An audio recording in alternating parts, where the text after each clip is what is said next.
Los relatos históricos modernos de los humanos siguen el calendario morrowiano como referencia para fechas y eras. A los tiempos anteriores a la rebelión Morgoth se hace referencia como antes de la rebelión AR, mientras que a los tiempos posteriores a la rebelión se consideran después de la rebelión DR. Algunos anales históricos siguen el antiguo calendario caspiano, que es relativamente compatible con el moderno calendario morrowiano. Esto permite a los eruditos estimar fechas correspondientes sin demasiada dificultad. Aunque los calendarios de Rule e Io se utilizan para medir el paso del tiempo, los eruditos lo han estudiado y mediante un complejo sistema de fórmulas han convertido las fechas para adaptarlas al morrowiano. No es necesario comprender los entresijos de la rueda eterna del calendario ionense, pues todos los sucesos se citan aquí, siguiendo el calendario morrowiano.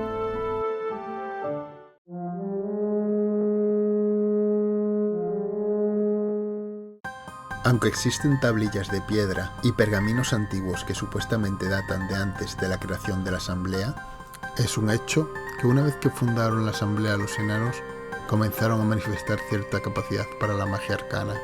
Si los grandes padres transmitieron realmente este conocimiento a los enanos, es tema de debate. La mayoría creen firmemente que los grandes padres le impartieron la sabiduría mágica con unas reglas estrictas sobre su uso, y se sabe que los practicantes enanos del arte arcano siguen reglas y rituales específicos conforme a su magia. Aunque no es necesariamente de naturaleza religiosa, la hechicería enana se considera un poder a tratar con respeto y cautela.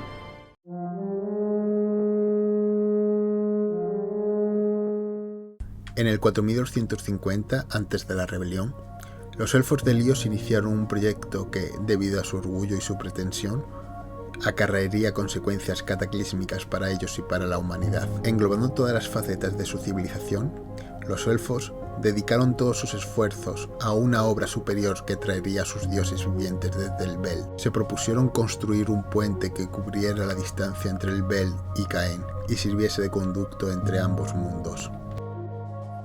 Tardaron tan solo 250 años en crear la estructura arcana del puente entre los mundos, un tiempo considerablemente breve, teniendo en cuenta el poder arcano de los elfos en aquella era.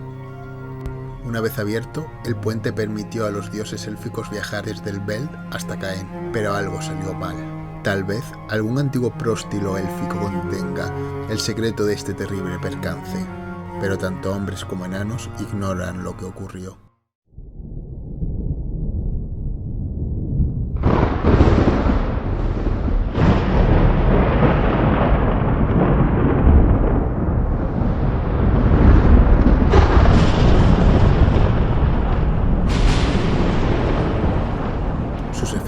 Sin embargo, fueron espectaculares y desastrosos.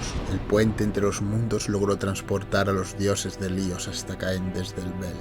Aunque los dioses llegaron indemnes, el puente se hizo pedazos en un espasmo de destrucción arcana. La calamidad resultante roció todo Caen de fragmentos de puente. Los sacerdotes de Meroth llamaron a este acontecimiento la caída del cielo abrasador, y los registros rúlicos lo denominan el lamento de Gor. Ambas razas lo descubrieron como un fuerte resplandor en el cielo. Líos, el palacio terrenal de los dioses élficos, fue destruido por la onda expansiva producida por la apertura que comunicaba con el puente. La ciudad, el núcleo de la sociedad élfica en todos sus aspectos, quedó abrasada en un instante por una fuerza explosiva tan inmensa que no dejó ruina ni restos algunos. Los liosanos supervivientes, atendidos por sus dioses heridos, abandonaron el incandescente cadáver en el que habían convertido su nación. Viajaron hacia el oeste, a petición de su próstilo, y se asentaron en la región que más tarde se conocería como Ios.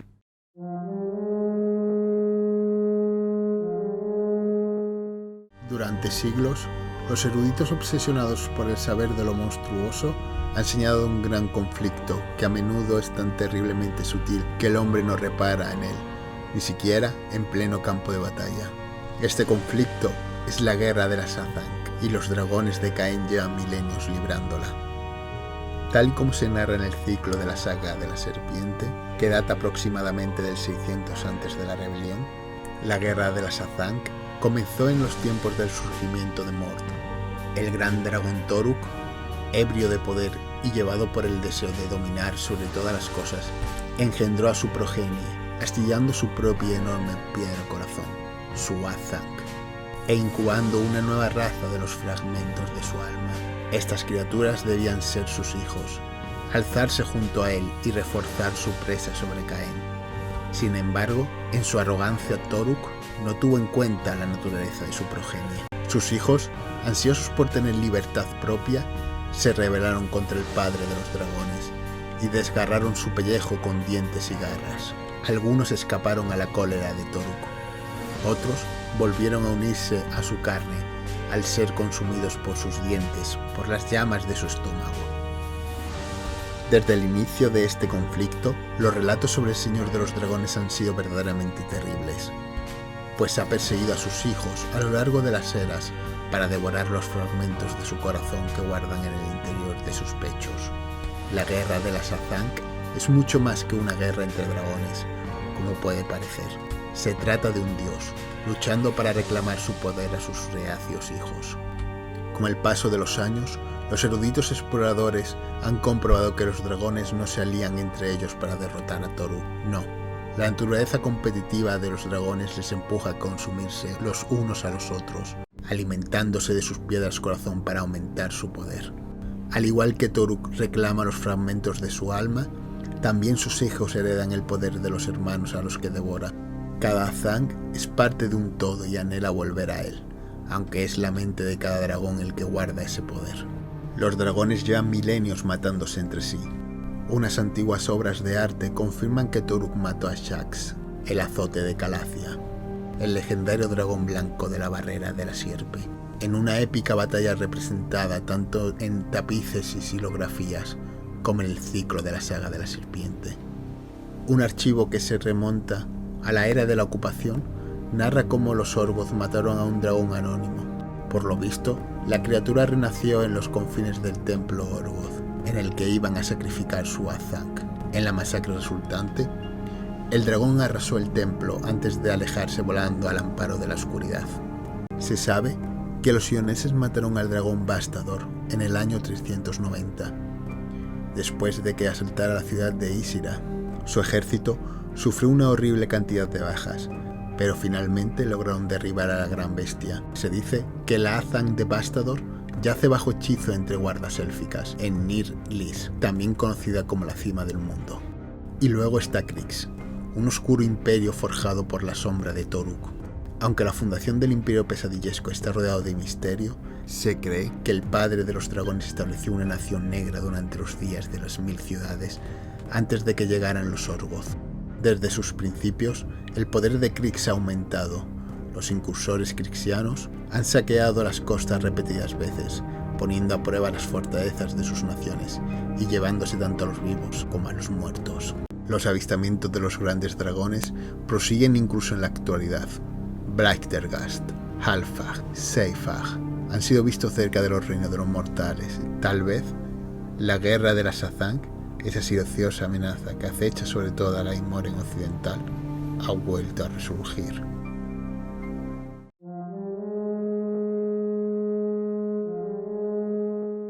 La era del Señor de la Guerra es la fundación de la civilización, durante la cual los sacerdotes guerreros menitas luchaban contra las fuerzas bárbaras. Eran tiempos crudos de salvajismo y matanzas, marcados por la fundación de nuevas ciudades-estado. Eran nuevos tiempos, en los que incluso las más pequeñas de las aldeas estaban rodeadas de murallas, y en la que las oraciones de Menoth eran a menudo la única diferencia entre la vida y la muerte en las oscuras tierras salvajes. Con el inicio de la era del Señor de la Guerra, los reyes sacerdotes de Calacia y Kard sometían las tierras salvajes con las autoridades de la ley y el juicio del acero. En verdad, fue esta era un tiempo de enfrentamientos entre los adoradores de Menoth y las hordas bárbaras esclavas de la feroz energía y los caóticos rituales de Gurn el Devorador. Fue una batalla entre dioses, librada por los creyentes.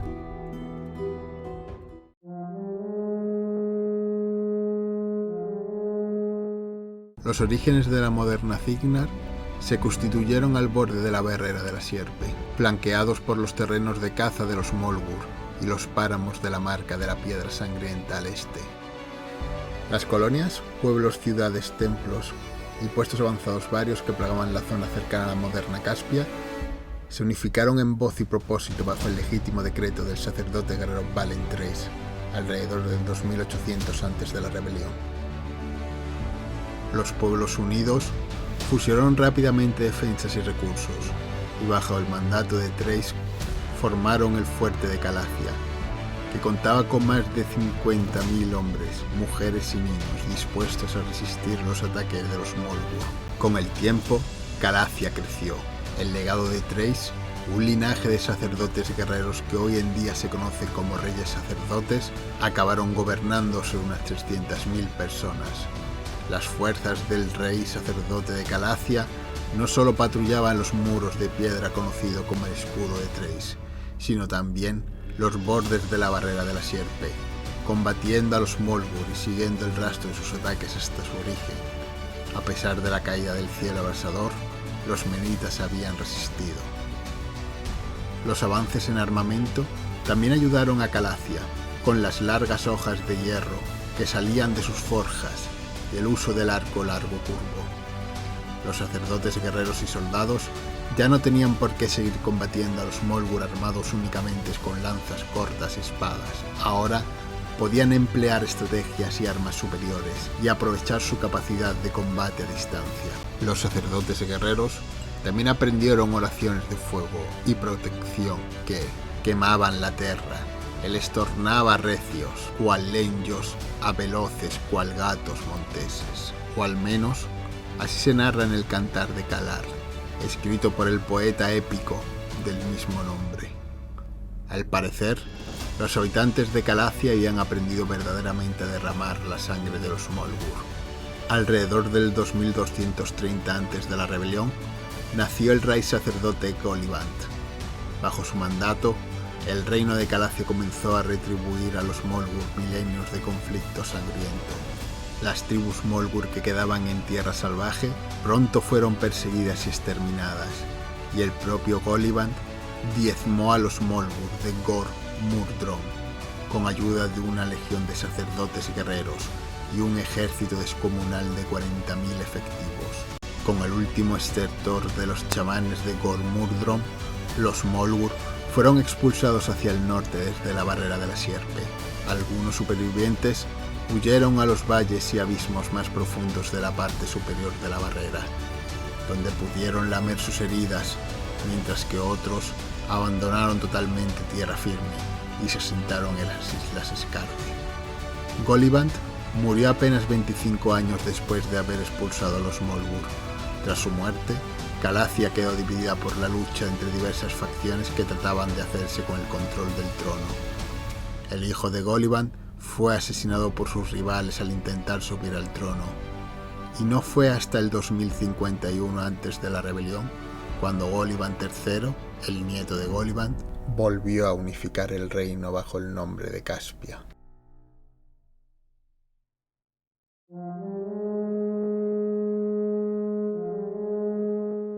Mientras Goliband yacía moribundo en Calacia, entre el 2175 y el 2170 antes de la rebelión, un feroz sacerdote guerrero llamado Cardovic intentaba unir a su pueblo en el norte. Cardovic era un hombre gigantesco, aguerrido y orgulloso, y dado a paroxismos de oración. Con la bendición de Menoth, unificó las tierras del norte a sangre y hierro. Se dice que en aquellos tiempos, las encrucijadas estaban decoradas con los cráneos de sus enemigos ensartados en picas. En 5 años, Cardovic había forjado su reino, tras el cual tardó poco en reunir a una inmensa hueste con el propósito de asaltar a todos los adoradores del Devorador que estuviesen dentro o en los alrededores de su reino. El ataque del rey sacerdote fue brutal y eficaz. No tenía tiempo para un conflicto bélico prolongado, y siguiendo los mandamientos que había recibido del mismo Menoth, llevó la guerra directamente a los chamanes de las poderosas tribus Morgul. Curiosamente, una vez conquistado, muchos de los Morgul sencillamente aceptaron el mandato de Menoth. Con sus chamanes muertos, las tribus depusieron las armas y adoptaron la nueva religión. Después de todo, Menoth no les exigía que sacrificasen a sus segundos hijos ni a sus hijas vírgenes a las bestias salvajes. En el momento de su muerte, cerca del 2045 antes de la rebelión, Cardovic había convertido a más de 1 millón de salvajes a la fe de Menoth. El linaje del rey sacerdote perdura hasta la actualidad. De hecho, a los originarios de su nación se les conoce como Cardios. La feroz lealtad de sus ideales y a los ideales de la nación a la que él llama su madre patria ha inculcado a lo que ahora es Khador, un orgullo nacionalista que se extiende hasta los tiempos de su reinado. Algunos archivos sugieren que Cardovic podría haber vivido más de 150 años, y otras crónicas muestran que engendró a más de 30 hijos e hijas, con 8 esposas distintas a lo largo de toda su vida. Debido a esto, prácticamente todos los nobles cadoranos afirman poseer alguna conexión con el antiguo rey sacerdote.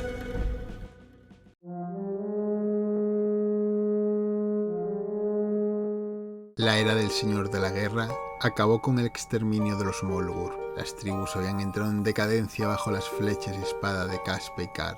Los Oghrun y los Trolloides se escindieron en sus propios clanes, mientras que algunos Oghrun huyeron hacia el este para sentarse en Rul y formar parentela con los enanos. Otros se fueron hacia el sur y atravesaron el mar para acabar abrazando las enseñanzas de Lord Toruk. Los Trolloides desarrollaron su cultura y adaptaron aquellos atributos de los Molgur que eran únicos en ellos. El Kith y el Kriel adquirieron una importancia vital, así como el culto a Dunia. La especie de los Trasgos, tanto Gobos como Bogri, también comenzó a formar Krieles independientes. Algunos de ellos se convirtieron también en culto a Dunia. La desaparición de los Molgur supuso también la caída de la estructura que unificaba a estas razas en el salvajismo desenfrenado.